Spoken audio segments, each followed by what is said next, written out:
ऐसी वीडियो रोज देखने के लिए आप मेरे वीडियो को लाइक करें, इस पे कमेंट करें और अपने दोस्तों के साथ शेयर करें। और हाँ, अगर आप इस चैनल पे नए हैं तो इसे सब्सक्राइब करना ना भूलें। अक्सर इस तरह के इंस्पेक्शन फोन पर किए जाते थे। इंस्पेक्टर गिरीवाल जानते थे कि हर कुछ महीनों के बाद सरकारी अफसर अपने ज्यूरिस्डिक्शन के पुलिस थानों की इंस्पेक्शन किया करते थे, मगर ऐसे इंस्पेक्शन फोन पर ही हुआ करते थे। ये पहली बार था जब कोई सरकारी अफसर खुद चलकर पुलिस स्टेशन आया था और इस तरह से तहकीकात कर रहा था। इंस्पेक्टर गिरीवाल ने ना तो उस सरकारी ऑफिसर का आईडी कार्ड पूछा था और न ही इंस्पेक्टर गिरीवाल की हिम्मत हो रही थी कि वो उस ऑफिसर से कोई सवाल पूछे। इंस्पेक्टर गिरीवाल सिर्फ इसी उलझन में उलझे हुए थे कि वो किस तरह से अपने करप्शन को सरकारी ऑफिसर के सामने लाने से रोके। मगर अब तक इंस्पेक्टर गिरीवाल जान चुके थे कि चाहे कुछ भी हो जाए, इंस्पेक्टर गिरीवाल इस सरकारी अफसर के सामने ज्यादा देर तक अपने किए को छुपा नहीं सकते थे।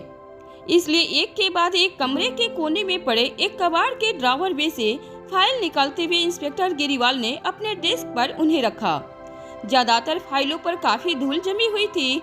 हर फाइल रखते वक्त इंस्पेक्टर गिरीवाल के हाथ कांप रहे थे। इंस्पेक्टर गिरीवाल एक बात नहीं जानते थे कि वो जो सरकारी ऑफिसर से डर रहे थे वो दरअसल कोई सरकारी ऑफिसर नहीं बल्कि एक मशहूर एडवोकेट था, जिसे अनिका की मदद के लिए करण गुलेरिया ने खास तौर पर भेजा था। बिक्की ने जिस तरह से भेष बदला था, बिक्की के पहचानने वाले भी शायद इस वक्त बिक्की को इस भेष में देखे तो पहचान न पाए। भेष बदलने में बिक्की काफी मशहूर था। कॉलेज के दिनों से बिक्की को अलग अलग कैरेक्टर्स बनने के ड्रामा कंपटीशन में पार्टिसिपेट करने का बहुत शौक था। मगर बिक्की के पापा एक बहुत मशहूर एडवोकेट रह चुके थे और रिटायरमेंट के वक्त वो हाई कोर्ट के जज भी रह चुके थे। पापा के प्रेशर की वजह से बिक्की को लॉ की पढ़ाई करनी पड़ी और अपने एक्टिंग करियर को छोड़कर बिक्की ने भी खुशी खुशी लॉ की पढ़ाई करके वकालत की थी। दुनिया में अपना वो नाम बनाया जो बिक्की की उम्र के बेहद कम लोग इतने कम तजुर्बे के साथ बना सकते थे। जैसे जैसे इंस्पेक्टर गिरीवाल कांपते हुए हाथों से एक एक फाइल मेज पर रखते जा रहे थे, बिक्की उन्हें काफी क्लोजली ऑब्जर्व कर रहा था।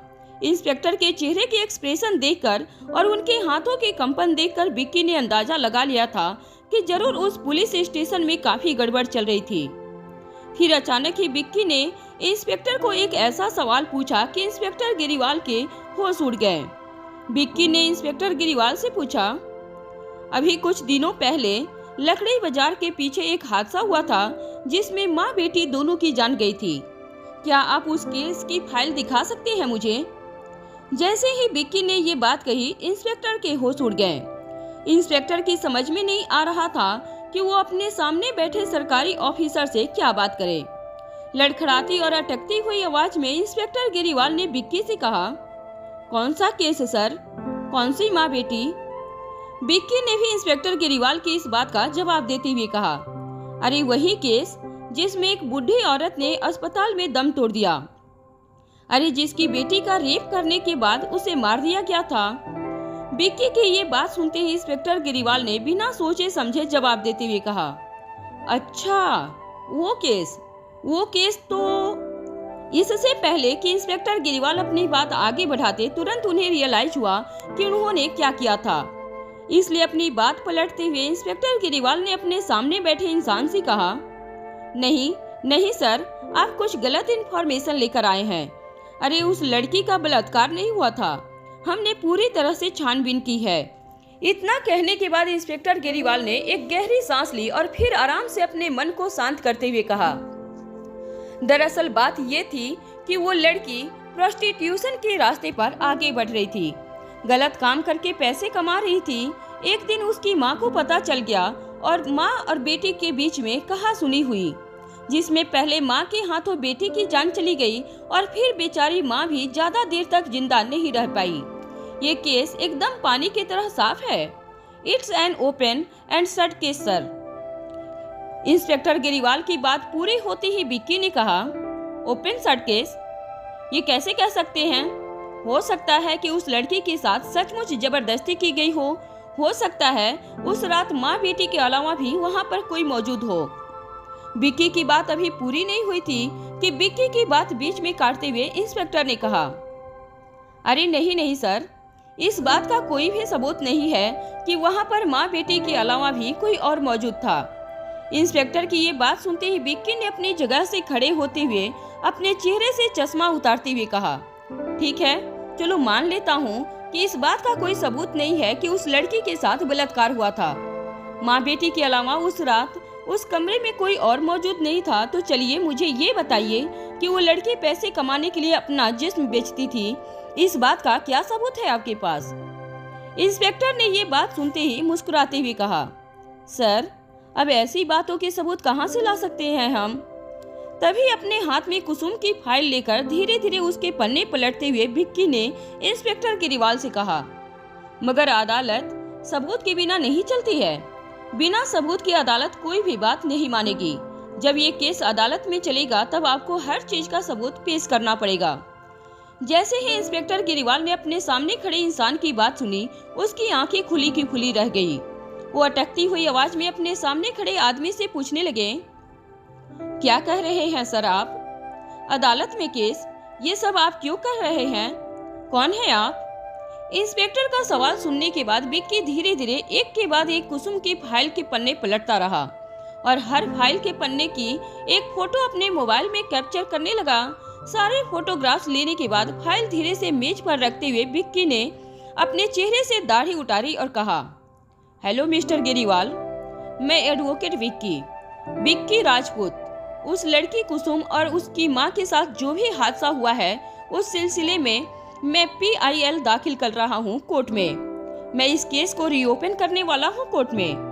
विक्की की ये बात सुनते ही इंस्पेक्टर और आसपास खड़े सभी साथियों के होश उड़ गए। जैसे ही इंस्पेक्टर केजरीवाल को ये पता चला कि उसके सामने खड़ा इंसान कोई सरकारी कर्मचारी नहीं था बल्कि एक वकील था, इंस्पेक्टर केजरीवाल के सिर पर मानो जुनून सवार हो गया था। अपना एक हाथ मेज पर पटकते हुए इंस्पेक्टर केजरीवाल ने विक्की से कहा, देखिए, आप इस तरह से धोखे से हमारे पुलिस स्टेशन में घुसकर इस तरह से कोई इन्फॉर्मेशन नहीं निकलवा सकते। अगर आप वकील हैं तो आपको कानून पता होना चाहिए। बेस बदलकर इस तरह चोरों की तरह पुलिस स्टेशन के अंदर आकर इस तरह से पुलिस की फाइलों के फोटोग्राफ्स निकालना एक बहुत संगीन जुर्म है। सबसे पहले अदालत में आपको इस चीज के लिए सख्त सजा दी जाएगी, देख लेना आप। इंस्पेक्टर केजरीवाल की बात सुनने के बाद भी विक्की काफी ज्यादा रिलैक्स नजर आ रहा था। विक्की ने मुस्कुराते हुए इंस्पेक्टर केजरीवाल की ओर देखकर कहा, अरे मगर मुझे सजा होगी कैसे?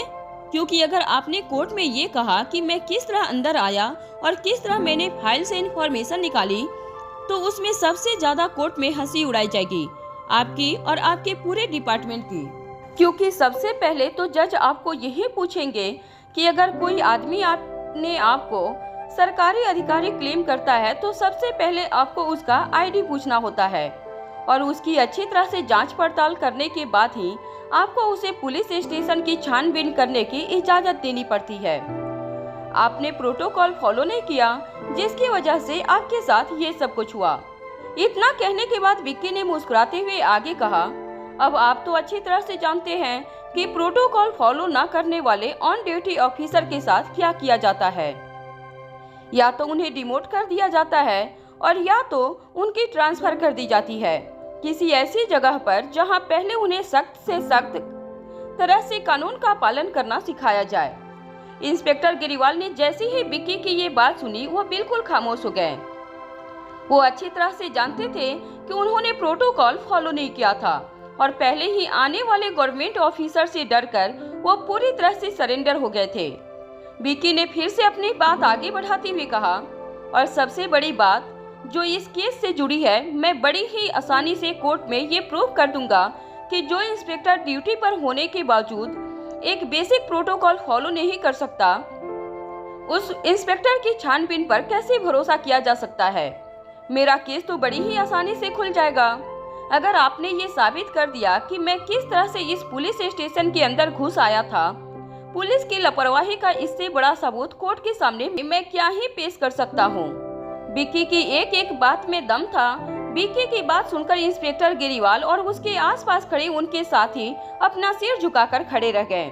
उन्हें पता था कि अगर कोर्ट में इस तरह की बातें जज साहब के सामने उछली तो पुलिस डिपार्टमेंट के आला अधिकारी उन्हें छोड़ेंगे नहीं, क्योंकि जज मनाली पुलिस को फटकार लगाएंगे और मनाली पुलिस के आला अधिकारी इंस्पेक्टर गिरीवाल के साथ साथ उस पुलिस स्टेशन में इंस्पेक्टर गिरीवाल की पूरी टीम को एक साथ ट्रांसफर कर देंगे। इंस्पेक्टर गिरीवाल और उनके साथी ये समझ चुके थे कि वो चाहकर भी बिक्की की बदमाशी के बारे में कोर्ट में रिपोर्ट नहीं कर सकते थे। जब बिक्की को यकीन हो गया कि इंस्पेक्टर गिरीवाल पूरी तरह से खामोश हो गए थे और मन ही मन अपनी हार मान चुके थे, तो बिक्की ने अपना मोबाइल फोन अपनी जेब में रखते हुए कहा, चलिए मिस्टर गिरीवाल, बता दीजिए कि उस लड़की के साथ क्या हादसा हुआ था। बिक्की की बात सुनते इंस्पेक्टर गिरीवाल अपना सिर पकड़कर अपनी जगह पर बैठ गए और धीमी आवाज में बिक्की से कहा, देखिए, मैंने रिपोर्ट में जो कुछ भी लिखा है उसी की मैंने छानबीन की है और वही सच है। आप कोर्ट में केस रीओपन करवाएंगे तब भी कुछ हासिल नहीं होगा। इंस्पेक्टर गिरीवाल की बात सुनने के बाद बिक्की ने एक लंबी सांस ली और कहा, हर चीज कुछ हासिल करने के लिए नहीं की जाती, कभी कभी कुछ चीजें मालूम करने के लिए भी की जाती है। वो कहते हैं ना, हम just for information. Inspector Giriwal को ये कहने के बाद बिक्की धीरे धीरे अपने कदम पीछे हटाते हुए पुलिस स्टेशन से बाहर जाने लगा। फिर अचानक ही पुलिस स्टेशन के दरवाजे पर पहुंचने पर बिक्की ने अपने कदम रोके और पीछे मुड़कर इंस्पेक्टर गिरीवाल की ओर देखकर पूछा, वैसे इंस्पेक्टर साहब, यहाँ से वो पुराना लकड़ी बाजार कितना दूर है? बिक्की की बात सुनकर इंस्पेक्टर गिरीवाल फिर से हैरान हो गए। अपनी जगह से खड़े होते हुए इंस्पेक्टर गिरीवाल ने बिक्की से कहा, यहाँ से तकरीबन 20-25 मिनट की दूरी पर है, मगर आप वहाँ क्यों जाना चाहते हैं? इंस्पेक्टर गिरीवाल के चेहरे पर हैरानी देखते हुए बिक्की के चेहरे पर मुस्कुराहट आ गई। बिक्की ने बड़े ही स्टाइल से अपने सनग्लासेज पहनते हुए कहा, मैंने कहा ना, कभी कभी कुछ चीजें सिर्फ मालूमात करने के लिए की जानी चाहिए, you know, just for information. ऐसा नहीं है कि मुझे आपकी तहकीकात पर भरोसा नहीं है। आप निहायती काबिल और काबिल एक्सपीरियंस पुलिस वाले नजर आते हैं, मगर वो क्या है ना, कभी कभी जो चीज बड़े बड़े एक्सपीरियंस लोगों की आंखों से दिखाई नहीं देती, वो हम जैसे नौजवानों की आंखें ढूंढ निकालती है। ये कहते हुए बिक्की पुलिस स्टेशन से बाहर चला गया। बिक्की के जाते ही इंस्पेक्टर गिरीवाल के चेहरे पर काफी ज्यादा घबराहट नजर आने लगी थी। इंस्पेक्टर गिरीवाल अपने साथियों से कुछ दूर खिड़की के पास जाकर अपना मोबाइल फोन निकालकर एक मैसेज टाइप करने लगा, जिसमें लिखा था, एक बहुत बड़ी मुसीबत में फंस गए हैं हम। पुलिस स्टेशन से बाहर निकलकर बिक्की अपनी जीप में बैठकर काफी स्पीड में पुलिस स्टेशन से दूर निकल गया। वहां इंस्पेक्टर गिरीवाल खिड़की से बिक्की को जाता हुआ देख रहे थे। वो अच्छी तरह से जानते थे कि जो मुसीबत इस वक्त पुलिस स्टेशन से दूर जा रही थी, वही मुसीबत एक बहुत बड़ी मुसीबत बनकर वापस पुलिस स्टेशन में लौटने वाली थी। इंस्पेक्टर गिरीवाल ने अपने मोबाइल फोन में जो मैसेज टाइप किया था, वो मैसेज सेंड करने के बाद इंस्पेक्टर गिरीवाल काफी देर तक जीप से निकलते हुए धुएं को देखने लगे। इस वक्त उनके मन में बहुत कुछ चल रहा था। इंस्पेक्टर गिरीवाल का मन तो हो रहा था कि वो अपने अंदर के गुस्से को कहीं निकाले, पर वो चाहकर भी ये नहीं कर सकते थे। तभी इंस्पेक्टर गिरीवाल ने अपने मन में कहा, उस लड़की कुसुम का केस तो कुछ ज्यादा ही पेचीदा हो गया है। समझ नहीं आ रहा है कि क्या किया जाए और क्या नहीं। इतना कहने के बाद इंस्पेक्टर गिरीवाल इधर उधर देखने लगे। उनका मन अंदर से बेचैन हो रहा था। एक तरफ इंस्पेक्टर गिरीवाल मन ही मन बेचैन हो रहे थे, तो वहीं दूसरी तरफ मनाली के घाट से सटे हुए बिक्की कुछ देर बाद पुराने लकड़ी बाजार के पास पहुंचा। वो इस जगह पर आने के लिए बेकरार हो गया था। वो यहाँ आकर सब कुछ अपने अंदाज में और अपने तरीके से छानबीन करना चाहता था, ताकि कोर्ट में वो कुसुम का केस लड़ सके और कुसुम को इंसाफ दिला सके। लकड़ी बाजार में काफी ज्यादा भीड़ होने की वजह से वहाँ पर जीप ले जाना नामुमकिन था। शाम होने वाली थी और लोग काम से अपने घर पर लौट रहे थे, इसलिए घर जाते जाते घर की जरूरत का सामान और भाजी तरकारी खरीदने के लिए लकड़ी बाजार में काफी भीड़ जमा हुई थी। हर तरफ शोर शराबा मचा हुआ था। बिक्की की नजर जिस दिशा में जा रही थी, उस दिशा में लोग उसे दिखाई दे रहे थे। इन सब के अलावा सारे सब्जी वाले जोर जोर से चिल्ला रहे थे और ग्राहकों को अपनी तरफ बुला रहे थे। विक्की की समझ में नहीं आ रहा था कि वो अपनी पूछताछ कहां से शुरू करे। कुछ देर तक विक्की उसी जगह पर खड़ा रहा, पर फिर अचानक ही उसे ख्याल आया कि अगर वो इसी तरह खड़ा रहेगा तो फिर उसे देरी हो जाएगी और अंधेरा होने के बाद वो अपना काम नहीं कर पाएगा। विक्की धीरे धीरे फाइल से मिले इंफॉर्मेशन से उस एड्रेस की ओर अपने कदम आगे बढ़ाने लगा जहां वो हादसा हुआ था। विक्की लोगों से पूछताछ कैसे शुरू करे वो यही सोच रहा था। तभी धीरे धीरे लोगों की भीड़ से होते हुए विक्की उस पुरानी लकड़ी के मकान के पास पहुंचा जहां पर वो माँ बेटी रहा करते थे। मकान का दरवाजा अभी भी टूटा हुआ नजर आ रहा था, जिससे ये पता चलता था कि माँ बेटी की दुनिया से चले जाने के बाद उस घर की मरम्मत करने वाला या घर पर अधिकार जताने वाला भी अब तक कोई नहीं पहुंचा था। इसी बात से अंदाजा लगाया जा सकता था कि माँ बेटी इस दुनिया में बिल्कुल अकेले थे। शाम का वक्त होने वाला था और धीरे धीरे पूरी लकड़ी बाजार में अंधेरा छाने लगा था। काफी कम स्ट्रीट लाइट्स होने की वजह से शाम के वक्त अंधेरा कुछ ज्यादा ही गहरा नजर आ रहा था। विक्की धीरे धीरे उस पुराने लकड़ी के मकान के अंदर दाखिल हुआ। शाम की मध्यम रोशनी में विक्की को पूरे के पूरे लकड़ी के घर में यहाँ वहाँ बिखरी हुई चीजें भी काफी धुंधली धुंधली दिखाई दे रही थी। मगर जैसे ही विक्की उस पुराने लकड़ी के घर के अंदर दाखिल हुआ, विक्की को लगा कि जैसे वो पुराना सा दिखने वाला घर अभी भी उस हादसे से बाहर नहीं निकला था जो कुछ दिन पहले उस घर की छत के नीचे हुआ था। हर चीज वैसी की वैसी ही पड़ी थी जैसे बरसात के वक्त नजर आ रही थी। धीरे धीरे चीजों पर धूल जमने लगी थी और खाने पीने की बिखरी हुई चीजों पर चींटियां एक लंबी कतार बनाकर हर तरफ दौड़ती हुई नजर आ रही थी। पूरे घर में सन्नाटा था। जैसे ही हवा का एक हल्का सा झोंका किसी लकड़ी की खिड़की से टकराता तो खिड़की के टकराने की आवाज लकड़ी के उस छोटे से मकान में गूंजने लगती। विक्की धीरे धीरे अपने कदम आगे बढ़ाते हुए घर के पिछवाड़े की ओर जाने लगा। उस घर में दो रास्ते थे, एक आगे का रास्ता और दूसरा पीछे वाला रास्ता, जिसका दरवाजा विक्की को बंद नजर आ रहा था। विक्की ने जैसे ही वो दरवाजा खोला, एक जोर का हवा का झोंका आया और विक्की के आगे बढ़ते हुए कदम रुक गए। विक्की ये देखकर हैरान हो गया कि अगर वो अपने कदम आगे बढ़ाता और उसका बैलेंस बिगड़ता तो वो सीधे नीचे गहरी खाई के अंदर भी गिर सकता था। पीछे वाले रास्ते से कुछ ही मीटर के फासले पर एक गहरी खाई नजर आ रही थी। विक्की खुद भी नहीं जानता था कि उसकी आंखें क्या तलाश रही थी। विक्की घर के अंदर सिर्फ इसलिए आया था क्योंकि अगर उस घर में कोई ऐसी बात हो, कोई ऐसी सुराग नजर आए जिससे कुसुम के साथ हुए दर्दनाक हादसे के बारे में पता लगाया जा सके, तो कोर्ट में केस रीओपन करने में विक्की को मदद मिलेगी। विक्की अपने कदम पीछे हटाकर वापस घर में चारों ओर देखने लगा। तभी विक्की की नजर घर के छत की तरफ पड़ी। घर की छत पर विक्की की नजर पड़ते ही वो चौंक गया। उसने देखा कि काफी सारे पंछी एक कतार बनाकर घर की छत से घर के अंदर झांक रहे थे, जैसे कि वो विक्की से ये पूछने आए थे कि वो घर के अंदर क्या कर रहा था। ना तो कोई पंछी शोर मचा रहा था और ना ही किसी तरह की आवाज विक्की के कानों पर पड़ रही थी। विक्की को उस घर में कुछ बहुत अजीब लग रहा था। ये कैसे हो सकता था कि इतने सारे पंछी होने के बावजूद घर में बिल्कुल सन्नाटा छाया था। शाम होने वाली थी।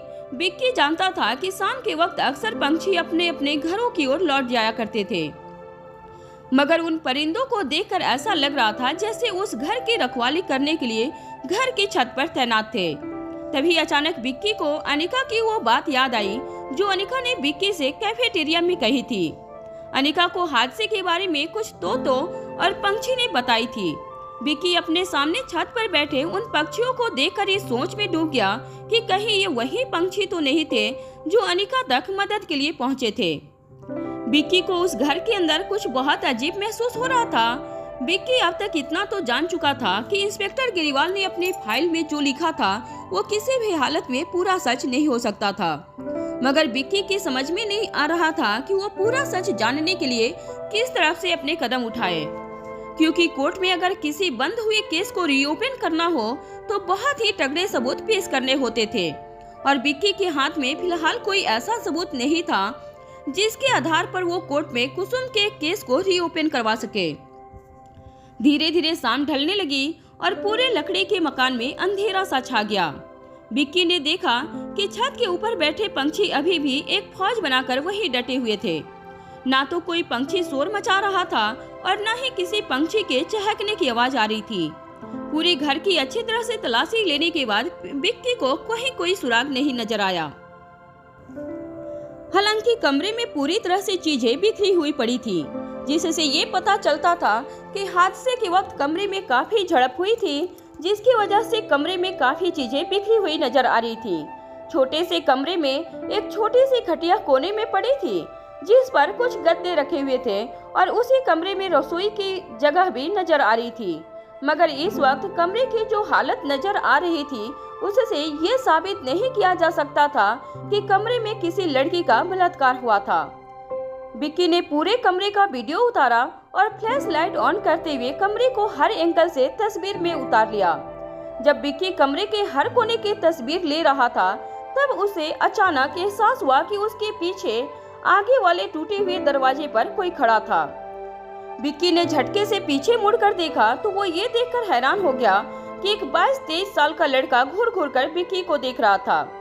जब उस लड़के ने देखा कि विक्की की नजर उस पर पड़ी, तो उस लड़के ने धीरे से अपने कदम विक्की की ओर आगे बढ़ाए और कहा, साहब, कौन है आप? यहाँ पर क्या काम है आपको? बाहर से आ रही रोशनी में विक्की को उस लड़के का आकार ही नजर आ रहा था, मगर रोशनी उल्टी डायरेक्शन से आ रही थी, इसलिए विक्की को उस लड़के का चेहरा नहीं नजर आ रहा था। इससे पहले कि विक्की उस लड़के की बात का जवाब दे पाता, अचानक ही टूटे हुए दरवाजे से एक औरत दाखिल हुई और उस लड़के का हाथ पकड़ती हुई कहने लगी, यहाँ क्या कर रहा है? कितनी बार कहा है तुझे कि यहाँ पर मत आया कर। उस लड़के ने अपनी माँ की बात का जवाब देते हुए कहा, माँ देखो, वो साहब यहाँ पर तस्वीर ले रहे हैं। अपने बेटे की बात सुनकर माँ ने जवाब देते हुए कहा, तो हमें इससे क्या? जिसको जो करना है करे। हमारे इस घर के साथ और इस घर में रहने वाले के साथ कोई लेना देना नहीं है। चलो मेरे साथ। अपने लड़के को अपने साथ ले जाने से पहले उस औरत ने विक्की की ओर मुड़कर कहा, और साहब, अगर आप भी यहाँ पर उसी काम से आए हैं तो बता देती हूँ आपको कि आप जिसे यहाँ पर ढूंढते हुए आए हैं वो लड़की मर चुकी है। मेहरबानी करके हमारे मोहल्ले में दोबारा मत आइएगा। ये कहते हुए वो औरत अपने बेटे को लेकर घर से बाहर निकलने लगी। विक्की भी तेजी से उस औरत के पीछे जाकर उस औरत से पूछने लगा, एक्सक्यूज मी, क्या आप यहाँ पर रहने वाली माँ बेटी को जानती थी?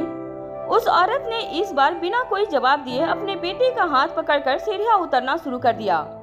विक्की भी तेजी से सीढ़ियाँ उतरकर उस औरत के रास्ते के बीचों बीच आकर खड़ा हो गया। विक्की ने देखा कि उसके सामने खड़ी औरत लगभग 50 साल की उम्र की औरत थी और उसका बेटा जो 21-22 साल का लग रहा था वो काफी घबराया हुआ था। उस औरत ने अपनी नजरें चुराते हुए विक्की से कहा, देखिए साहब, मैंने आपसे कह दिया ना कि आप जिस लड़की को ढूंढते हुए यहाँ पर आए हैं वो लड़की अब इस दुनिया में नहीं रही। पता नहीं आजकल की लड़कियों को क्या हो गया है। दिखने में तो कितनी भोली भाली लगती थी।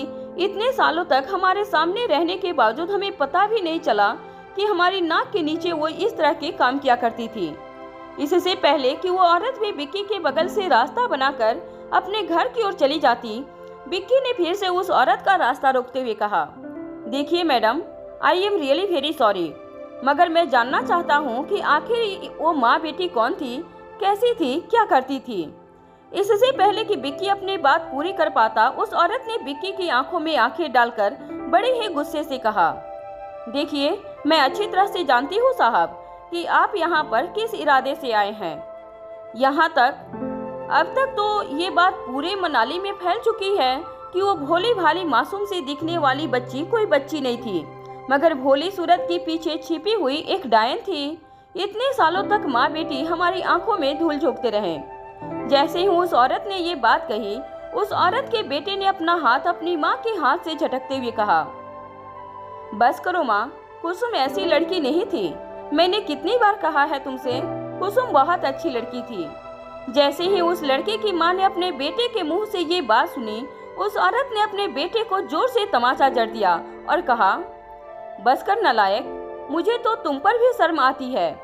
ऐसी लड़की के साथ तुम उठते बैठते थे, तुम्हें तो शर्म आती है ये सोचते हुए कि तुम इस तरह की जलील लड़की अकेले में तुम्हारे साथ क्या क्या करती होगी। अपनी माँ के मुंह से ऐसी बात सुनकर वो लड़का अपने आप पर काबू नहीं रख पाया। अपनी माँ की ये बात सुनते ही उस लड़के ने अपनी आवाज ऊंची करते हुए कहा, बस करो माँ, बहुत हो चुका। मैं अच्छी तरह से जानता हूँ कि कुसुम के बारे में पुलिस ने जो भी रिपोर्ट लिखी है वो सारी की सारी झूठी है। मैं दावे के साथ कह सकता हूँ कि कुसुम के साथ बहुत कुछ गलत हुआ था, जिसे सब लोग मिलकर छुपाने की कोशिश कर रहे हैं। उस लड़के की ये बात सुनकर बिक्की हैरानी से उस लड़के को देखता रहा। अपने बेटे को बेकाबू होता देखकर उस औरत ने फिर से अपने बेटे का हाथ पकड़ा और उसे अपने घर की ओर खींच कर ले जाने लगी। इस वक्त उस लड़के की माँ बहुत गुस्से में नजर आ रही थी। वो औरत बिक्की से भी अब बात नहीं करना चाहती थी और ना ही अपने बेटे को वहाँ रुकने देना चाहती थी। इस कारण से वो अपने बेटे को खींचते हुए ले जाने लगी। उसका बेटा बेचैन था, वो कुछ कहना चाह रहा था पर अपनी माँ के कारण वो कुछ नहीं बोल पा रहा था। उसने जब देखा उसकी माँ ने उसे खींचते हुए ले जा रही थी तो वो लड़का बोला, माँ एक बार मुझे मेरी बात तो कहने का मौका दो, मैं सच कह रहा हूँ। वो लड़का आगे कहता, इतने में उसकी माँ ने अपने बेटे को ले जाते हुए कहा, तू अभी के अभी घर चलो, मैं तुम्हें अच्छा मजा चखाती हूँ। खानदान की नाक कटवाने पर तुले हुए हो, मुझे तुमसे ये उम्मीद नहीं थी। वो लड़का जाते हुए बिक्की की ओर देखे जा रहा था। बिक्की ने पढ़ लिया था कि उस लड़के की आंखों में कुसुम के लिए बेहद इमोशनल भरे हुए थे। कहीं न कहीं बिक्की ने ये भी अंदाजा लगा लिया था कि वो लड़का या तो कुसुम से प्यार करता था या कुसुम का बहुत ही अच्छा दोस्त था। बिक्की को जैसे ही ये लगा उसे एक उम्मीद की किरण दिखाई पड़ी। बिक्की को अब पता चल चुका था कि एक वही लड़का था जो बिक्की को कुसुम के बारे में काफी चीजें बता सकता था। बिक्की ने तुरंत तेजी से अपने कदम आगे बढ़ाते हुए उस औरत को आवाज लगाते हुए कहा, देखिए बहन जी, जरा 1 मिनट मेरी बात तो सुन लीजिए। मैं आपके बेटे से बस 5 मिनट बात करना चाहता हूँ। जैसे ही बिक्की ने ये बात कही, उस औरत ने अपने बेटे को आगे घसीटते हुए बिक्की की बात का जवाब देते हुए कहा, देखिए साहब, मेरे बेटे के पास आपको बताने के लिए कुछ नहीं है। मेहरबानी करके हमारा पीछा करना बंद कर दीजिए। हम बेहद गरीब लोग हैं, ऐसे मामलों में पड़ना नहीं चाहते। इतना कहने के बाद वो औरत बिक्की की ओर मुड़ी और फिर हाथ जोड़ते हुए उसने कहा, अब आप मेहरबानी करके यहाँ से चले जाइए। हम जैसे हैं ठीक हैं, हमें हमारे हाल पर छोड़ दीजिए। ना तो हमें किसी को कुछ कहना है और ना ही किसी भी मामले में पड़ना है। हमें अपनी जिंदगी जीने दीजिए। ये कहते हुए वो औरत अपने बेटे को घसीटते हुए एक पुराना 2 मंजिला मकान की ओर ले जाने लगी। उस मकान के पास पहुंचने के बाद वो औरत सीढ़ियां चढ़ते हुए अपने बेटे को अपने साथ ले गई। बिक्की बड़े ही ध्यान से उस लड़के की बॉडी लैंग्वेज पढ़ने की कोशिश कर रहा था। बिक्की को ऐसा लग रहा था जैसे वो लड़का बिक्की से सब कुछ कहना चाहता था, मगर उस लड़के की माँ उस लड़के को बात करने से रोक रही थी। बिक्की ने देखा कि फर्स्ट फ्लोर पर पहुंचने के बाद वो औरत अपने बेटे के साथ अपने घर के अंदर चली गई। घर के अंदर जाते ही कुछ ही सेकंड बाद उस लड़के की चीखें बिक्की को सुनाई देने लगी, जिससे बिक्की को इस बात का एहसास हो गया कि लड़के की माँ उसे जोर जोर से पीट रही थी। उस लड़के की चीखने की आवाज सुन बिक्की को कहीं ना कहीं बुरा लग रहा था। बिक्की को अंदर से यही लग रहा था कि ये सब उसके कारण ही हो रहा था। अगर उसने उस लड़के को कुछ ना पूछा होता तो ये सब कुछ ना होता। बिक्की उस लड़के की मदद करना तो चाहता था, पर वो समझ नहीं पा रहा था कि वो किस तरह से उस लड़के की मदद करे। और तो और अब बिक्की ये भी जान गया था कि वही लड़का था जो कुसुम के केस में उसकी थोड़ी बहुत मदद कर सकता था। इस वक्त बिक्की अपनी जगह पर खड़ा होकर यही सोच रहा था कि आखिर ये होगा कैसे। वही वो औरत अपने घर के अंदर अपने बेटे को पीटे जा रही थी। वो लड़का अब तक चीख चिल्ला रहा था। जब ये सब कुछ चल रहा था तब मोहल्ले के लोग भी कान लगाकर बिक्की और उस औरत की बात सुनने लगे थे। बिक्की ने देखा कि आसपास काफी लोग जमा हो गए थे, इसलिए मुड़कर बिक्की ने एक औरत से पूछा, क्या आप यहाँ पर रहने वाली लड़की कुसुम को जानती हैं? जैसे ही बिक्की ने ये सवाल पूछा, बिक्की के आसपास खड़ी भीड़ अचानक ही तितर बितर हो गई। सब लोग अपने अपने घर पर और अपने अपने रास्ते पर निकल पड़े। कोई भी बिक्की की बात ना तो सुनना चाहता था और ना ही बिक्की के सवाल का कोई जवाब देना चाहता था। विक्की की समझ में नहीं आ रहा था कि आखिर लोग कुसुम के बारे में खुलकर बात क्यों नहीं कर रहे थे।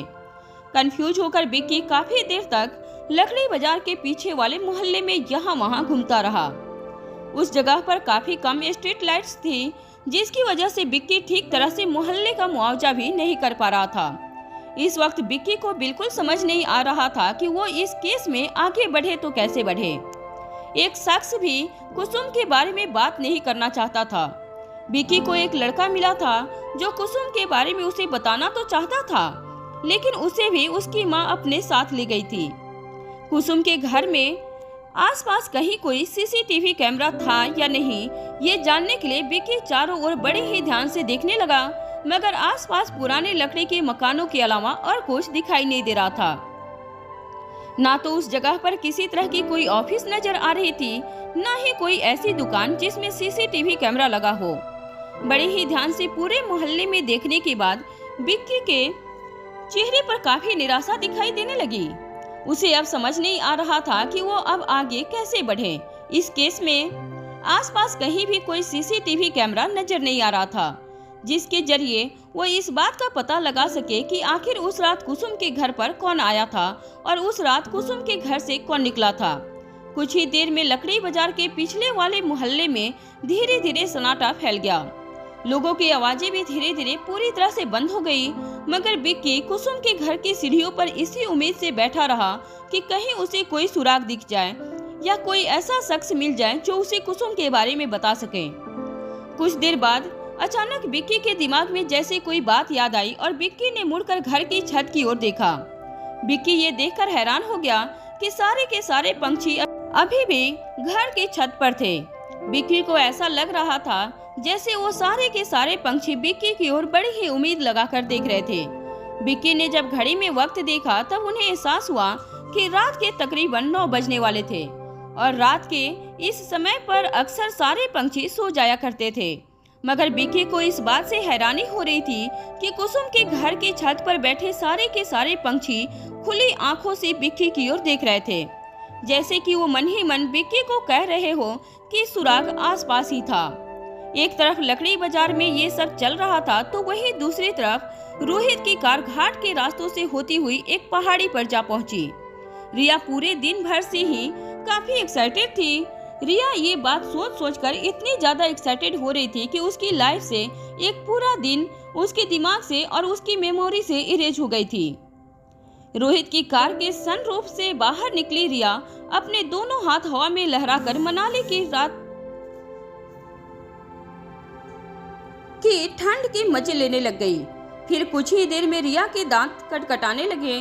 ठंड इतनी ज्यादा बढ़ गई कि रिया सीधे कार के अंदर आ गई। रिया के गाल पूरी तरह से लाल पड़ चुके थे। रोहित अपने पूरे परिवार को एक सरप्राइज लोकेशन पर ले जा रहा था, जिसके बारे में ना तो बच्चे कुछ जानते थे और ना ही अनिका। बच्चे ये देखकर हैरान थे कि रोहित उन्हें रात के अंधेरे में किसी ऊंची घाटी की ओर ले जा रहा था। कुछ देर बाद रोहित ने अचानक अपनी कार को ब्रेक मारी और पीछे मुड़कर बैक सीट पर बैठे बच्चों से कहा, हम अपने डेस्टिनेशन में पहुंच गए हैं। बच्चे ये देखकर हैरान थे कि आसपास कहीं कुछ नजर नहीं आ रहा था। हर तरफ सिर्फ अंधेरा ही अंधेरा था। रोहित की कार की हेडलाइट से निकलने वाली रोशनी में आगे बच्चों को एक डेड एंड नजर आ रहा था, मगर आसपास पूरी तरह से अंधेरा होने की वजह से कहीं कुछ नजर नहीं आ रहा था। बच्चों की समझ में नहीं आ रहा था कि आखिर आज रोहित को क्या हो गया था। रोहित इतनी खतरनाक और अंधेरी जगह पर बच्चों को क्यों लाया था, ये बात उनकी समझ में नहीं आ रही थी। बच्चों ने देखा कि रोहित की कार के पीछे चल रही उसकी सिक्योरिटी की जीप भी लगभग 10 मिनट पहले एक जगह पर रुक गई थी। उसके बाद रोहित अपने परिवार के साथ अकेला ही इस जगह पर पहुंचा था। रोहित ने कार से बाहर उतरते हुए अनिका और बच्चों को इशारा किया कि वे भी कार से बाहर उतरे। अनिका के साथ साथ बच्चे भी काफी ज्यादा हैरान थे। जब वो लोग कार से बाहर निकले तो उन्होंने देखा कि आसपास घनी झाड़ियां नजर आ रही थी। रोहित ने रिया का हाथ पकड़ा और अलेक्जेंडर, आर्यन और अनिका की ओर देखकर कहा, चलो अब मेरे पीछे। रोहित धीरे धीरे अपने कदम एक बेहद पतले से रास्ते से ऊपर एक छोटी सी पहाड़ी की ओर आगे बढ़ाने लगा। बच्चे भी संभल कर अपने पांव रखकर आगे बढ़ रहे थे। रोहित अक्सर अपने फैमिली को 5 स्टार या 7 स्टार होटल में डिनर पर ले जाया करता था, मगर बच्चों की और अनिका की समझ में नहीं आ रहा था कि आखिर इस घने जंगल में रोहित उन्हें क्या सरप्राइज देना चाहता था। बच्चों को काफी भूख भी लगी थी, खासकर रिया को समझ नहीं आ रहा था कि आखिर इस घने जंगल में रोहित उन्हें क्या डिनर खिलाने वाला था। तभी रिया ने बेहद प्यारी सी आवाज में रोहित से पूछा, डैड, क्या आप हमें डिनर में आप पेड़ पौधों की पत्तियां खिलाने वाले हैं? अपनी प्यारी सी प्रिंसेस की बात सुनकर रोहित के चेहरे पर मुस्कान आ गई और रोहित रिया का हाथ पकड़कर ऊपर की ओर चढ़ाई करने लगा। अनिका ने अलेक्जेंडर और आर्यन का हाथ पकड़कर रखा था, वो भी संभल कर पांव रख रही थी। कुछ देर बाद रोहित का पूरा परिवार उस छोटी सी पहाड़ी की चोटी पर जा पहुंचा। रोहित ने तीनों बच्चों से और अनिका से कहा, चलो अब तुम लोग अपनी आंखें बंद करो। रोहित का इस तरह का बिहेवियर देखकर अलेक्जेंडर और आर्यन काफी हैरान थे। वो दोनों जानते थे कि रोहित कभी इस तरह का बर्ताव नहीं करता था, मगर मनाली आने के बाद परिवार के साथ एक के बाद एक जो हादसे हो रहे थे, उससे सभी के मोरल काफी टूट चुके थे और रोहित अपने परिवार को फिर से मुस्कान देना चाहता था। रोहित की बात सुनने के बाद रिया ने रोहित से कहा, डैड, यहाँ पर आंखें बंद करने की कोई जरूरत नहीं है, क्योंकि यहाँ पर हर तरफ सिर्फ अंधेरा ही अंधेरा है। वैसे भी हमें कुछ दिखाई नहीं दे रहा है।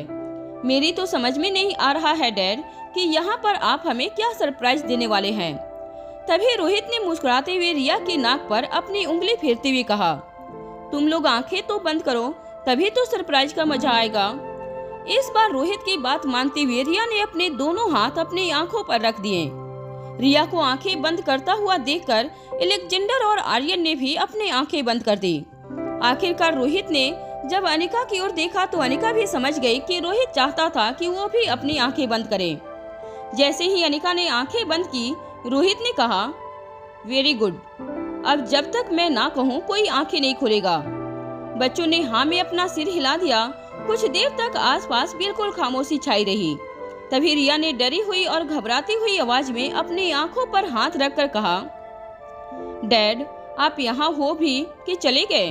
कहीं आपका सरप्राइज ये तो नहीं है कि हम जब आंखें खोले तब आप आसपास कहीं नजर न आए और हमें शेर चीतों का सामना करना पड़े?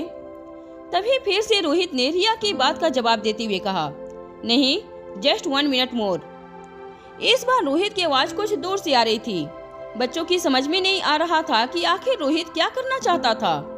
तभी दूर से रोहित की आवाज फिर से सभी के कानों पर पड़ी, 1 2 3 ओपन योर आईज। रोहित की आवाज सुनते ही अनिका और तीनों बच्चों ने धीरे से जब अपनी आंखें खोली तो अपने सामने का नजारा देखकर उनकी आंखें फटी की फटी रह गईं। रोहित के कहने पर तीनों बच्चों ने धीरे धीरे अपनी आंखों को खोलना शुरू कर दिया। तीनों बच्चे काफी ज्यादा एक्साइटेड थे कि आखिर ऐसे क्या सरप्राइज देना चाहते थे उनके पापा, जिनके लिए वह खुद भी इतने एक्साइटेड लग रहे थे। वहां दूसरी ओर अनिका भी जल्दी से अपनी आंखें खोलकर देखना चाहती थी कि आखिर रोहित, जिसके असली और नकली चेहरे के बीच पहचान करना मुश्किल हो गया था, वह अपने परिवार के लिए और अपनी बीबी को क्या सरप्राइज देना चाहता था। जब अनिका और तीनों बच्चों ने एक साथ अपनी आंखें खोली तो अपने आगे का नजारा देखकर तीनों चौकाचौंध हो गए। ऐसा लग रहा था जैसे वो धरती से ऊपर उठकर स्वर्ग के सैर पर पहुंच गए थे। रोहित ने अपने स्टाफ की मदद से पूरी चट्टान की चोटी को लाइटों से सजा दिया था। बीच में एक बड़ा सा शमियाना नजर आ रहा था, जिसे सफेद छोटी छोटी लाइटिंग से सजाया गया था। ऐसा लग रहा था कि जहां कुछ वक्त पहले तक बच्चों को और अनिका को हर तरफ अंधेरा ही अंधेरा नजर आ रहा था, वो तो दरअसल धरती से कोसों मील ऊपर स्वर्ग में बनी हुई एक छोटी सी जगह थी। रोहित का कुछ पर्सनल स्टाफ शमियाने के अंदर एक बड़ा सा डिनर टेबल सजाकर रोहित और उसके परिवार का इंतजार कर रहा था। उस पूरी जगह को देखकर ऐसा लग रहा था जैसे रोहित ने अपने परिवार के लिए स्वर्ग का एक छोटा सा टुकड़ा खरीदकर जमीन पर उतारा था। हर तरफ छोटी छोटी लाइटिंग से पर्वत की चोटी को जगमगा दिया गया था। ये नजारा देखते ही अलेक्जेंडर और आर्यन की आंखें फटी की फटी रह गई। वहीं रिया अपने दोनों हाथ हवा में लहराते हुए उस पर्वत की चोटी पर हर तरफ दौड़ लगाने लगी। रोहित भी रिया के पीछे पीछे रिया को संभालते हुए कहने लगा, संभल कर रिया, ज्यादा दौड़ो मत, तुम गिर सकती हो, तुम्हें चोट लग जाएगी रिया। मगर रिया अपने दोनों हाथ हवा में लहराते हुए लगातार चीखती रही और चिल्लाते हुए दौड़ती रही। Wow dad, this is such a beautiful place, this is amazing. ये जगह तो कितनी खूबसूरत है। रोहित ने स्पेशली अपने परिवार के आने पर अपने स्टाफ मेंबर से कहा था कि वो बलून्स और लाइट किए हुए कैंडल को आसमान में छोड़ दें। जब एक साथ सारे कैंडल्स और गैस बैलून को आसमान में छोड़ा गया तो धीरे धीरे ऐसा लगने लगा जैसे पूरे आसमान में छोटी छोटी रंग बिरंगी टॉफियां तैर रही थी। बच्चे इस पूरे नज़ारे को देखकर काफी ज्यादा इम्प्रेस हो गए थे। वहाँ अलेक्जेंडर और आर्यन ने भी कभी सोचा नहीं था कि रोहित अपने परिवार के लिए इस तरह की सरप्राइज प्लान कर सकता था। आर्यन बचपन से रोहित के साथ रहता था। आर्यन जानता था कि रोहित इस तरह की सरप्राइज में नहीं मानता था। यहाँ तक कि कभी कभी बचपन में आर्यन को रोहित काफी बोरिंग भी लगता था। मगर आज रोहित को इतने एफर्ट डालकर अपने परिवार को इतनी बड़ी सरप्राइज देते हुए देखकर आर्यन भी काफी इम्प्रेस हो गया था अपने डैड से। दोनों भाई एक दूसरे की आंखों में आंखें डालकर जैसे एक दूसरे को कहने लगे थे कि वो रोहित जो कुछ ही देर पहले दोनों भाइयों पर बरस पड़ा था वो इतना सॉफ्ट भी हो सकता था। उन दोनों को यकीन नहीं हो रहा था। रिया दौड़ लगाकर पूरे पर्वत की चोटी गोल गोल घूमती रही। फिर जब रिया की सांसें फूलने लगी तो अनिका के पास जाकर रिया अनिका की कमर से लिपट गई और कहने लगी, वाओ मम्मा, देखो पापा ने कितनी अच्छी सरप्राइज प्लान की थी हमारे लिए। Do you like it? आसपास का वातावरण बिल्कुल जादुई था। बच्चों के साथ साथ अनिका भी सारे नज़ारे देखकर चौंक गई थी। अनिका की समझ में नहीं आ रहा था कि दुनिया में कोई ऐसा भी नज़ारा हो सकता था। अनिका को अपनी पिछली जिंदगी की कोई बात याद नहीं थी, मगर अब तक अनिका यादाश्त खोने के बाद जितने जिंदगी जी चुकी थी वह देखते हुए अनिका यह बात तो पक्के यकीन के साथ कह सकती थी कि यह नज़ारा जो इस वक्त उसकी आंखों के सामने नजर आ रहा था वह अब तक की उसकी जिंदगी का सबसे खूबसूरत नज़ारा था। रोहित भी दौड़कर अनिका के बिल्कुल करीब पहुंच चुका था। रिया ने जो सवाल पूछा था उसका सबसे ज्यादा जवाब कोई सुनना चाहता था तो वो था रोहित। रोहित की आंखें अनिका के चेहरे पर टिकी हुई थी। अनिका की आंखें आसमान की ओर उड़ रहे कैंडल और गैस बैलून पर टिकी हुई थी। अनिका की बड़ी बड़ी आंखों में रोहित को जगमगाती हुई रोशनी साफ नजर आ रही थी। रोहित जानना चाहता था कि आखिर अनिका को रोहित की सरप्राइज कैसी लगी। कुछ देर तक अपने आसपास सारे नज़ारे देखने के बाद अनिका ने रोहित की ओर देखकर कहा, क्या ये सारा का सारा इंतजाम तुमने किया? रोहित ने जब अनिका की ये बात सुनी तो रोहित के चेहरे पर हल्की सी मुस्कान आ गई। रोहित ने अपना एक हाथ अपने सर पर रखते हुए कहा, हाँ वैसे प्लानिंग मैंने की थी मगर एग्जीक्यूशन तो इन सब ने किया है। समियाने के अंदर और बाहर खड़े रोहित के पर्सनल स्टाफ मुस्कुराकर अनिका की ओर देखकर झुक गए जैसे कि वो अनिका को वेलकम कह रहे हो। तभी अचानक समियाने के अंदर बैठा एक वाइनल प्लेयर वाइनल बजाने लगा। जैसे ही वाइनल की मेलेडी पर्वत की चोटी पर गूंजने लगी पूरा का पूरा एटमॉस्फेयर काफी प्लेजेंट हो गया। वाइनल के सुर जैसे पर्वत से गुजर रही हवाओं से मिलकर मनाली की वादियों में गूंजने लगे थे, जहां नन्ही सिरिया का पूरा एटमॉस्फेयर एंजॉय कर रही थी। वहीं अलेक्जेंडर और आर्यन भी अपने पापा की सरप्राइज से काफी ज्यादा खुश नजर आ रहे थे। दोनों भाई जो हमेशा ही या तो अपने मन ही मन सोचते रहते थे या तो एक दूसरे के साथ आंखों ही आंखों में इशारे से बातें करते रहते थे, आज उन दोनों भाइयों के चेहरे पर भी मुस्कान देखकर अनिका भी काफी खुश थी। वाइनल से निकल रहे मीठे म्यूजिक में रोहित अनिका और बच्चों को इशारा करके समियाने के अंदर ले गया। बच्चे और अनिका धीरे धीरे समियाने के पास पहुंचे। समियाने के अंदर तो जैसे एक अलग ही दुनिया नजर आ रही थी। पर्वत की चोट पर इस तरह से इतने अच्छे इंतजाम करना बेहद मुश्किल था, और वो भी तब जब रोहित ने अभी कुछ ही घंटे पहले अपने परिवार के साथ डिनर पर जाने का प्रोग्राम बनाया था। कुछ ही घंटों के अंदर पर्वत की चोटी पर कंटिनेंट से लेकर इंडियन फूड, बास्केट से लेकर तंदूर तक के इंतजाम किए गए थे। समियाने में जगमगाती हुई सफेद रोशनी के बीच में रोहित के पूरे परिवार के लिए डिनर प्लेट सजाई गई। रिया को देखकर ऐसा लग रहा था कि कुछ ही देर पहले जिस रिया को इतनी जोरों से भूख लगी थी उस रिया के चेहरे से भूख पूरी तरह से गायब हो गई थी।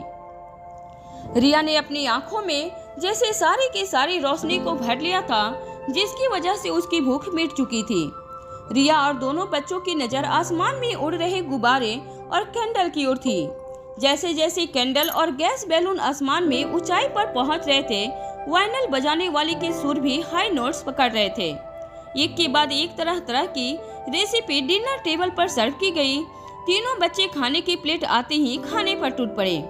वैसे तो बच्चे रोज ही डिलीशियस खाना खाते थे, मगर आज की बात ही कुछ और थी। पर्वत की चोटी पर इतनी ठंडी हवाओं के बीच गर्मा गर्म खाना कुछ ज्यादा ही टेस्टी लग रहा था। रोहित और बच्चों का मूड इतना अच्छा था कि अनिका भी कुछ देर के लिए अपने सारे टेंशन भुला चुकी थी। खाना पूरा होने के बाद रोहित ने बच्चों से कहा, अब डेजर्ट खाने से पहले मेरे पास आप लोगों के लिए और एक सरप्राइज है। बच्चों ने जब और एक सरप्राइज का नाम सुना तो उनकी एक्साइटमेंट और भी ज्यादा बढ़ गई। रोहित ने अभी अभी तीनों बच्चों और अनिका को जो सरप्राइज दी थी वो सचमुच काबिलिए तारीफ थी। तीनों बच्चे और साथ साथ अब तो अनिका भी जानना चाहती थी कि रोहित के पास और क्या सरप्राइज थी अपने परिवार के लिए। रोहित ने अपनी जगह से उठते हुए अनिका और तीनों बच्चों से कहा, चलो अब मेरे पीछे आओ। तीनों बच्चे बड़े ही एक्साइट होकर रोहित का पीछा करने लगे। वहीं अनिका भी अपनी जगह से उठकर धीरे धीरे बच्चों के पीछे जाने लगी। कुछ दूर तक पर्वत की चोटी पर चलने के बाद रोहित अचानक एक जगह पर आकर रुक गया। रोहित ने फिर से अपने बच्चों और अनिका की ओर मुड़कर कहा, फिर से आंखें बंद करो। रिया जो बहुत ज्यादा एक्साइटेड थी, उसने रोहित की बात सुनते ही अपनी आंखें बंद कर ली। अलेक्जेंडर और आर्यन ने भी धीरे धीरे अपनी आंखें बंद की। वहीं रोहित बिल्कुल अनिका के पास जाकर कहने लगा, तुम्हारी आंखें मैं कुछ देर के लिए बंद करूंगा। ये कहते हुए इससे पहले कि अनिका कुछ रिएक्ट कर पाती, कुछ कह पाती, रोहित ने अनिका की आंखों पर अपना एक हाथ रख दिया और धीरे धीरे अनिका को आगे ले जाने लगा। कुछ कदम चलने के बाद अनिका ने रोहित से कहा, कहाँ ले जा रहे हो मुझे? रोहित ने अनिका के बिल्कुल कानों के पास आकर कहा, भरोसा रखो मुझ पर। जैसे ही रोहित की सांसें अनिका के गालों से टकराई, अनिका के पूरे शरीर में जैसे बिजली सी दौड़ गई। फिर कुछ कदम चलने के बाद रोहित ने अनिका के बढ़ते हुए कदमों को रोक लिया और फिर अनिका के बिल्कुल पास आकर कहा, अब मैं धीरे से तुम्हारी आंखों से अपना हाथ हटाऊंगा, तुम धीरे धीरे अपनी आंखें खोलना। अनिका को ये कहने के बाद रोहित ने ठीक बगल में खड़े बच्चों से कहा, अब धीरे धीरे अपनी आंखें खोलो बच्चों। रोहित ने अनिका की आंखों से अपना एक हाथ हटा लिया। बच्चों और अनिका ने जब धीरे धीरे अपनी आंखें खोली तो उन्होंने देखा कि पर्वत की ऊंचाई से पूरा मनाली शहर रोशनी से जगमगाता हुआ दिख रहा था। एक तरफ कुछ बड़ी इमारतें जिसमें आधी जली हुई और आधी बुझी हुई रोशनी दिख रही थी, तो एक तरफ गांव के गांव जिसमें ज्यादातर घरों की लाइट्स ऑन थी और साथ ही साथ स्ट्रीट लाइट्स को देखकर ऐसा लग रहा था जैसे किसी रानी ने हीरो का हार पहन रखा था। पूरा का पूरा मनाली शहर जो पहाड़ की चोटियों के बीचों बीच बना था, उसे बच्चों ने दिन में तो कई बार जी भर के देखा था, मगर वो नहीं जानते थे कि दिन के उजाले में जहाँ चारों तरफ हरियाली और बर्फ से ढकी हुई पहाड़ियाँ दिखती थी, वहीं मनाली शहर रात के अंधेरे में भी उतना ही खूबसूरत नजर आता था। बच्चे और अनिका जो दृश्य देख रहे थे वो देखकर उनके रोंगटे खड़े हो गए। हल्की हल्की ठंडी हवा जब उनके शरीर से टकराती और मनाली शहर का नजारा उनकी आंखों के सामने तैरता तो उन्हें लग रहा था जैसे रोहित ने आज सचमुच अपने परिवार के लिए आसमान से तारे उतारकर जमीन पर रख दिए थे। तब अनिका और बच्चों के ठीक बगल में खड़े रोहित ने अपने परिवार से कहा, अभी सरप्राइज पूरी नहीं हुई है। ये कहने के बाद रोहित ने अपनी जेब से फोन निकाला और एक मैसेज टाइप करके किसी को भेज दिया। अचानक ही कुछ सेकंड बाद पूरे मनाली शहर में जगमगाती हुई रोशनी एक साथ अंधेरे में बदल गई। अंधेरा इतना ज्यादा था कि बच्चों और अनिका को कहीं कुछ नजर नहीं आ रहा था। अचानक ही पूरे शहर की बिजली एक साथ चली गई थी, मगर इससे पहले कि कोई कुछ रोहित को कुछ पूछ पाता या समझ पाता, सबकी आंखों के सामने एक के बाद एक लाइटों से बने हुए नाम नजर आने लगे। कहीं रिया लिखा हुआ नजर आता तो कहीं अलेक्जेंडर, कहीं आर्यन लिखा नजर आता तो फिर अचानक एक हार्ट शेप में बनता हुआ नजर आया और उसके नीचे रोहित लव्ज अनिका लिखा हुआ नजर आया। ये नजारा देखकर बच्चे और अनिका हैरान रह गए। फिर अचानक ही पूरे मनाली शहर की लाइट फिर से लौट आई। बच्चों ने और अनिका ने अभी अभी अपनी आंखों से जो नजारा देखा था वो नजारा देखकर उनकी सांसें कुछ सेकंड के लिए थम गई। जैसे ही रिया ने देखा कि पूरे मनाली शहर में फिर से रोशनी लौट आई थी, रिया ने अपने दोनों हाथ अपने मुंह पर रख दिए, जैसे कि उसे विश्वास नहीं हो रहा था कि वो जाग रही थी या कोई खूबसूरत सपना देख रही थी। जब रिया को इस बात का एहसास हुआ कि वो कोई सपना नहीं देख रही थी और उसके पापा ने सचमुच अपने परिवार के लिए इस तरह का इंतजाम किया था, रिया की खुशी का ठिकाना नहीं रहा। रिया ने कभी ये भी एक्सपेक्ट नहीं किया था। ये रिया के लिए अब तक का बेस्ट सरप्राइज था। उसे अपनी आंखों पर यकीन नहीं हो रहा था। रिया कभी अपने दोनों भाइयों की ओर देखती तो कभी अनिका की ओर, तो कभी अपने चारों तरफ। उसे नाचने का मन हो रहा था, गाने का मन हो रहा था। रिया इतनी ज्यादा खुश हो गई थी कि उसके पास लफ्ज नहीं बचे थे। रिया दौड़कर अपने पापा के पैरों से लिपट गई और कहने लगी, you are the best dad in this whole world. I love you so much dad, I love you very much. इतना कहने के बाद रिया ने अपने डैड से लिपटते हुए कहा, डैड आपको मैं क्या बताऊं, मैं आज कितनी ज्यादा खुश हूँ। सच में आपने बहुत बढ़िया सरप्राइज दिया है डैड। रोहित भी अपनी नन्ही सी गुड़िया के माथों को चुपने लगा। उसे बहुत खुशी हो रही थी कि रिया को ये जगह पसंद आई थी। रिया ने आज से पहले ऐसा कुछ नहीं देखा था। चारों तरफ का माहौल बहुत ही खूबसूरत था। ऐसा लग रहा था मानो हर चीज को पेंट किया गया हो। मनाली शहर की रोशनी तो वापस आ चुकी थी, मगर अनिका की आंखों के सामने अब भी वो नजारा नजर आ रहा था जब अंधेरे में अनिका की आंखों के सामने रोहित लफ्ज अनिका की लाइट फ्लैश हो रही थी। ये इतना खूबसूरत था कि कोई भी देखता तो बस देखता ही रह जाता। इस नजारे को देखकर अनिका भी एक पल के लिए चौंक गई थी। ये सब देखकर मन ही मन अनिका कहीं न कहीं अपनी कंडीशन को भी कोसने लगी थी। रोहित ने आज पूरे शहर के सामने दिखा दिया था कि वो अपनी पत्नी अनिका से कितना प्यार करता था। कहीं न कहीं अनिका ये सोच सोचकर अपने आप को पूछ रही थी कि क्या वो इतने प्यार के लायक भी है या नहीं। अनिका को जब से होश आया था उसने यही देखा था कि रोहित उसे हर तरह से प्यार देने की कोशिश करता था, पर अनिका ने अभी तक रोहित के लिए कुछ भी फील नहीं किया था। अनिका तो ठीक से रोहित पर यकीन भी नहीं कर पाई थी। अभी तक अनिका को रोहित के असली चेहरे के बारे में नहीं पता था। उसे लगता था कि रोहित के दो चेहरे हैं और कहीं न कहीं अनिका के मन में कुछ लोगों ने रोहित के खिलाफ जो बातें भरी थी उन सब के कारण भी अनिका रोहित को एक्सेप्ट नहीं कर पाई थी। अनिका रोहित के लिए याददाश्त खोने से पहले क्या फील करती थी ये बात भी अनिका नहीं जानती थी, मगर अनिका इतना तो जान चुकी थी कि रोहित अपने परिवार से और अनिका से बेहद प्यार करता था और उनके लिए कुछ भी कर सकता था। म्यूजिक जोर पकड़ने लगा था। रोहित का पर्सनल स्टाफ एक के बाद एक कैंडल आसमान में छोड़ रहे थे। बच्चे भी गैस के बैलून आसमान में छोड़ने लगे थे। रिया ने अपनी आंखें बंद करके एक के बाद एक विश करना शुरू कर दिया। तभी अलेक्जेंडर और आर्यन ने रिया को मुस्कुराते हुए कहा, एक वक्त में एक ही विश करनी चाहिए। इतने सारे विश करोगे तो भगवान भी कंफ्यूज हो जाएंगे कि सबसे पहले कौन सी विश पूरी करूं। रिया भी अच्छी तरह से जानती थी कि उसके भाई सही कह रहे थे, मगर रिया ने ना तो विश करना बंद किया और ना ही आसमान में बैलून्स छोड़ना बंद किया। रिया हर बैलून्स को आसमान में छोड़ने के बाद जोर जोर से तालियां बजाने लगी। मनाली की वादियों में एक पर्वत की चोटी से उड़ते हुए बलून्स लकड़ी बाजार में छोटे से लकड़ी के घर के बाहर की सीढ़ियों पर बैठे बिक्की को नजर तो आ रहे थे, मगर वो नहीं जानता था कि ये अचानक इतनी रात को आसमान में इतने रंग बिरंगे बैलून्स कौन छोड़ रहा था, क्योंकि बिक्की अपने ही टेंशन में था। बिक्की काफी देर तक कुसुम के घर के चौखट पर बैठा किसी न किसी सुराग का इंतजार कर रहा था। तभी अचानक बिक्की की नजर अपने कमरे से बाहर आए उस लड़के पर पड़ी जिसे उसकी माँ जबरदस्ती कुछ देर पहले घर के अंदर ले गई थी। उस लड़के के कमरे की लाइट्स बंद थी, जिससे बिक्की को अंदाजा हो गया था कि शायद उसके माँ बाप सो चुके थे।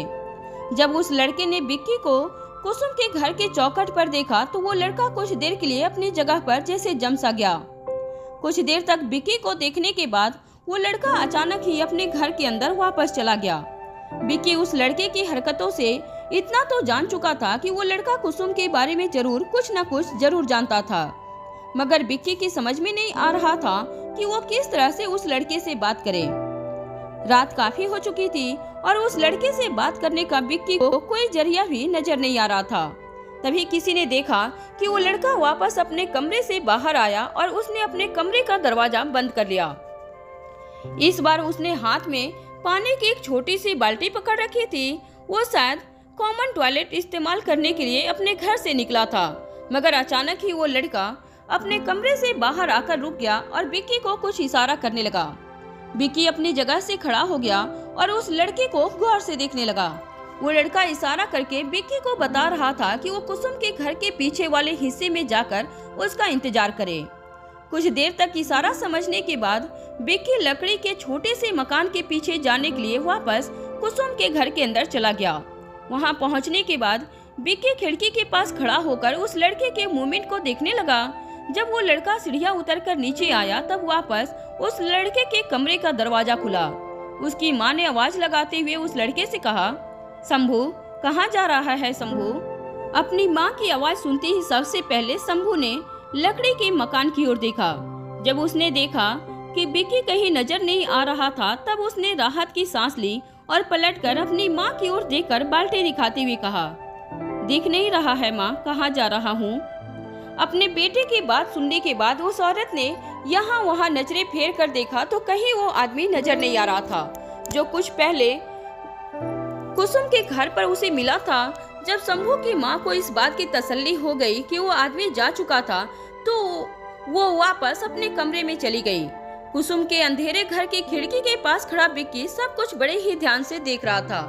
वो लड़का अपने हाथ में बाल्टी पकड़कर कॉमन टॉयलेट की ओर चला गया, क्योंकि काफी देर तक खिड़की के पास खड़ा विक्की उस लड़के का इंतजार करता रहा, मगर वो लड़का ना तो कॉमन टॉयलेट से बाहर निकला और ना ही विक्की के समझ में आ रहा था कि उसे क्या करना चाहिए। तभी अचानक पीछे से एक तेज आवाज विक्की के कानों पर पड़ी।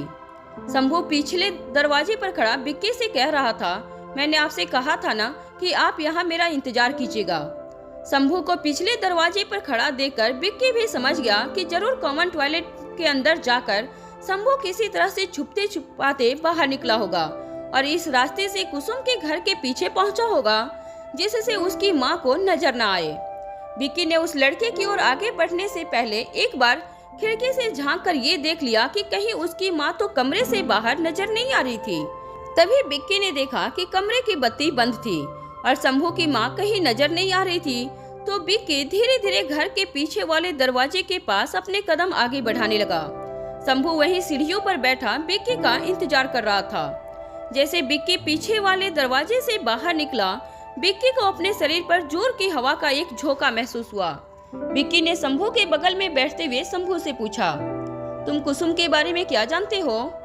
ये सुन शंभू यहाँ वहाँ देखकर विक्की से कहने लगा, देखो साहब, हम बहुत गरीब लोग हैं। मेहरबानी करके आप हमारे और हमारे परिवार को किसी बड़ी मुसीबत में मत डाल दीजिएगा। मैं आपके सामने हाथ जोड़ता हूँ। शंभू की आंखों से आंसू छलक रहे थे, लेकिन शंभू के कंधे पर हाथ रखकर उसे भरोसा दिलाते हुए विक्की ने कहा, देखो शंभू, घबराने की कोई जरूरत नहीं है। मैं तो बस यहाँ कुसुम को इंसाफ दिलाने के लिए आया हूँ। अगर कुसुम के साथ कुछ गलत हुआ है तो बेशक उसे इंसाफ मिलना चाहिए और मैं बस इसी इरादे से यहाँ पर आया हूँ और मैं तुमसे वादा करता हूँ मेरे कारण तुम्हारे परिवार को किसी भी तरह की कोई मुसीबत का सामना नहीं करना पड़ेगा। बस मैं ये जानना चाहता हूँ कि आखिर कुसुम के साथ क्या हुआ था। विक्की की बात सुनते ही शंभू की आंखों से लगातार आंसू बहने लगे। कुछ देर बाद अपने जज्बातों को कंट्रोल करते हुए शंभू ने अपनी आंखों से बहते हुए आंसुओं को पोंछा और विक्की से कहा, मैं कुसुम से बेहद प्यार करता था। बचपन से मैंने कुसुम को ही चाहा था। मैंने सोच लिया था कि बड़े होकर मैं कुसुम के साथ ही शादी करूंगा, मगर अब तो। ये कहने के बाद शंभू जोर जोर से सिसक कर रोने लगा। विक्की ने बड़े ही प्यार से शंभू के कंधे पर हाथ फेरते हुए कहा, क्या कुसुम तुमसे प्यार करती थी? शंभू ने धीरे से अपना सर उठाकर अपना सर हिलाते हुए विक्की से कहा, मैं नहीं जानता साहब। ना तो मैंने कभी उसे ये बताया कि मैं उससे प्यार करता हूँ, ना ही हमने कभी एक दूसरे के साथ कोई बात की है। कुसुम हमेशा ही गुमसुम और चुपचाप रहती थी।